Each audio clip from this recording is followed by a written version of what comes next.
की तरफ चलते हैं और केरल में 20 सीटें हैं। एनडीए को इस बार कोई सफलता शायद मिल सकती है 0-1। कभी भी केरल में कोई सीट नहीं आई है एनडीए की, बीजेपी की। इंडिया गठबंधन 18 से 20 सीटें, तो यहां पर मुझे लगता है इंडिया गठबंधन को अगर एक साथ देखा जाए तो यहां केरल में कम से कम क्लीन स्वीप होगा। लेकिन कहानी यहां भी उल्टी है, क्योंकि यहां इंडिया गठबंधन है नहीं। कांग्रेस और सीपीआई सीपीएम एक साथ हैं नहीं, और इसीलिए अगर अलग अलग देखा जाए तो कांग्रेस को 8 से 10 सीटें, सीपीएम को 6 से 8 सीटें, आईयूएमएल को 1 से 2, अन्य को 1 से 2 और बीजेपी को 0 से 1 सीट मिलने का अनुमान है। वोट शेयर भी देखें तो एनडीए का 19%, इंडिया गठबंधन 70%, लेकिन अलग अलग इंडिया गठबंधन लड़ रहे हैं। इसीलिए कांग्रेस 37%, सीपीएम 26%, आईयूएमएल 6%, अन्य 12%, बीजेपी फिर 19%। केरल और तमिलनाडु दोनों में बीजेपी के आंकड़े देखने वाले हैं वोट शेयर के 19% पर। मतलब सीरियस इनरोड साउथ में होते हुए नजर आ रहे हैं, ये बड़ी बात है। आंध्र प्रदेश की तरफ चलते हैं। आज चुनाव हो तो किसको कितनी सीटें? 25 सीटें हैं आंध्रा में। टीडीपी के साथ बीजेपी की वार्तालाप चल रही है, जनसेना उनके साथ है। 3 से 4 इस वक्त हैं। अलायंस के बाद क्या ये रुख बदलेगा? पीयूष जी से अभी पूछेंगे। वाईएसआरसीपी 21 से 22 सीटें हैं 25 में से। बीजेपी को इस वक्त 0, अन्य को 0। मैं पूछना चाहती हूँ पीयूष जी सबसे पहले आपसे, क्या ये बिना अलायंस, बीजेपी टीडीपी के अलायंस के ये रुझान है और क्या कुछ बदलेगा अगर ये दोनों पार्टियां साथ आ जाती हैं? जी बेशक नाविका जी, ये जो हमने अभी क्योंकि चल रहा था, अभी तो जस्ट बात चल रही है इनकी, तो ये जितना भी नंबर है ये कल तक का हमारा है, तो इसमें अभी तक अलायंस का वो नहीं है, ये टीडीपी प्लस जेएसपी का ही है। तो ये है कि अभी हमें देखना पड़ेगा इसका अलायंस का कितना फैक्टर पड़ेगा और वहां पे बीजेपी खुद का वोट शेयर कितना है और वो उसको कितना हेल्प कर पाएगी, तो ये हम बेशक ट्रैक करेंगे। इसमें एक दूसरा मैं ऐड करना चाहूंगा जो कि काफी मिस आउट हो रहा है कि यहाँ पे विमेन फैक्टर बहुत बड़ा फैक्टर है, जो कि मध्य प्रदेश में हमें देखने को मिला था।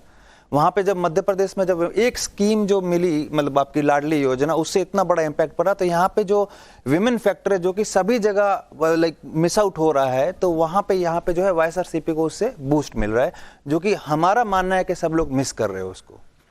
राशिद किदवाई, पूरे साउथ को देखें, केरल, तमिलनाडु, आंध्र प्रदेश, बीजेपी का बढ़ता हुआ ग्राफ। और इससे पहले कि मैं आपसे पूछूं, कर्नाटका तेलंगाना भी देख लेते हैं ताकि आप इकट्ठे बता सकें। तेलंगाना में इस वक्त के रुझान बता रहे हैं कि बीआरएस को 2 से 4 सीटें, एनडीए को 4 से 6, पिछली बार 4 सीटें थी, इस बार बढ़ोतरी होती नजर आ रही है। इंडिया गठबंधन को 8 से 9 सीटें, अन्य को 0 से 1। वोट शेयर बीआरएस को 31%, एनडीए को 21%, इंडिया गठबंधन को 39%, अन्य को 9%। ये तेलंगाना में आज के हाल है। यहां पर भी बीजेपी को फायदा होता हुआ नजर आ रहा है। कर्नाटक में बीजेपी ने सरकार एक खोई, इसका लोकसभा चुनाव पर कितना असर पड़ेगा, ये सबके मन में सवाल है। सवाल का जवाब यह है कि एनडीए को 22 से 24 सीटें, यानी कि 28 में से 22 से 24, पिछली बार मुझे लगता है 23 या 25 सीटें थी, 25 सीटें थी, तो लगभग मेंटेन कर रही है कर्नाटका में बीजेपी। इंडिया गठबंधन 4 से 6, अन्य 0। वोट शेयर में भी एनडीए 52% पर, इंडिया गठबंधन 42% पर, अन्य 6। यानी कि लोकसभा चुनाव में जहां मोदी का फेस होता है, साउथ में भी कोई करंट है। राशिद किदवाई, इससे कोई इनकार कर सकता है? जी नविका जी, पहले तो मैं ये कहूंगा कि मुझे देखिए आंकड़ों से मैं लड़ना नहीं चाहता, उलझना नहीं चाहता। आंकड़े जो बता रहे हैं वो एक डायरेक्शन बता रहे हैं। हो सकता है ये सीट में, मुझे संदेह है कि वो तमिलनाडु में या केरल में बड़ा भाजपा को कोई सीटें मिलेंगी, लेकिन उनका जनाधार बढ़ रहा है और यहीं के ऊपर विपक्ष की चिंता की जरूरत है कि देखिए वहां यूडीएफ और एलडीएफ की अगर हम केरल की बात करें तो टकराव है, बाकायदा 2 राजनीतिक धड़े हैं और उसमें लड़ते हैं, तो उसमें कोई कांग्रेस लेड जो यूडीएफ है उसको एक क्लियर सफलता नहीं मिल रही है, वहाँ एलडीएफ को भी मिल रहा है। तो ये कांग्रेस के लिए बहुत चिंता की बात है। और जहां इतना ज्यादा गारंटी की बात हुई जिसकी हम बात कर रहे हैं कर्नाटक में, और वहां के ऊपर अगर कांग्रेस को पर्याप्त 10-15 सीटें लोकसभा की नहीं मिल रही हैं तो बहुत उसके लिए चिंता की विषय है। यही मामला करीब तेलंगाना में भी होता है। लेकिन नाविका जी, एक बात का हमें जरूर ध्यान देखना चाहिए, जहां पे भी आप देखें क्या वजह है कि तमिलनाडु में भाजपा को कोई भी द्रविडियन पार्टी से कोई उस तरीके का उसका समझौता नहीं हुआ। अलायंस बिल्डिंग की जो बात आती है, जिसकी मोदी जी बड़ी बात करते हैं, महाराष्ट्र की बात भी स्मरण करें, महाराष्ट्र में पिछली बार 42 सीटें मिली थी। क्या वजह थी कि उद्धव ठाकरे से मामला टूटा? क्या उद्धव ठाकरे को जो बार बार कहते हैं कि उनको मुख्यमंत्री पद का दावा किया गया था, उनको वादा किया गया था और वादा खिलाफी हुई? तो ये अलायंस बिल्डिंग का काम जो है, ये भाजपा अभी भी बड़ी कमजोर नजर आती है इस बात के ऊपर। मोदी जी का वैभव है, उनका राजनीतिक पराक्रम है, लेकिन जमीनी स्थिति पे भाजपा जो है अभी भी राजनीतिक रूप से बहुत कमजोर दिख रही है, और दक्षिण उसकी एक बहुत बड़ा उदाहरण है।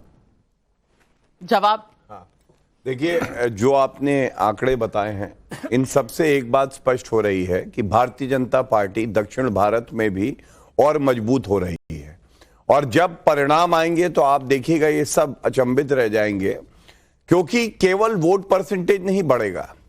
अभी राशिद जी ने जो बात कही, मैं उसका खंडन करते हुए एक बात सिर्फ आंकड़ों के आधार पर और तथ्यों के आधार पर बता दूं। इन्होंने कहा एनडीए जब गठबंधन करने आती है तो अच्छा नहीं करती है, लेकिन कुछ महीने में हमने देखा किस तरह से नीतीश कुमार जी साथ आ गए, चंद्रबाबू नायडू जी मुलाकात कर रहे हैं, इसी तरह से पवन कल्याण जी भी मुलाकात कर रहे हैं, और बहुत कुछ अभी कहा नहीं जा सकता क्योंकि बातचीत चल रही है, इसलिए एक प्रवक्ता होने के नाते मैं टिप्पणी नहीं करूंगा।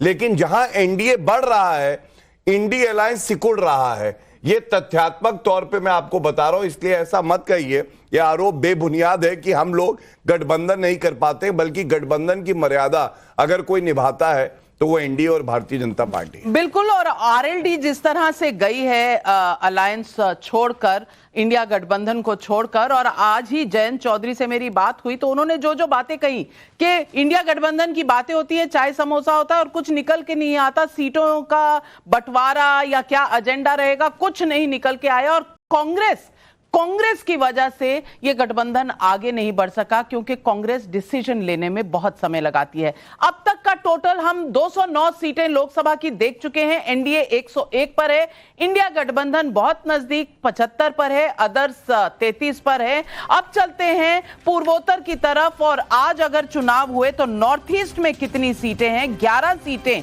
नॉर्थ ईस्ट की अगर देखी जाए तो एनडीए के पास 7 से 9, इंडिया गठबंधन के पास 1 से 3, अन्य के पास 0 से 1,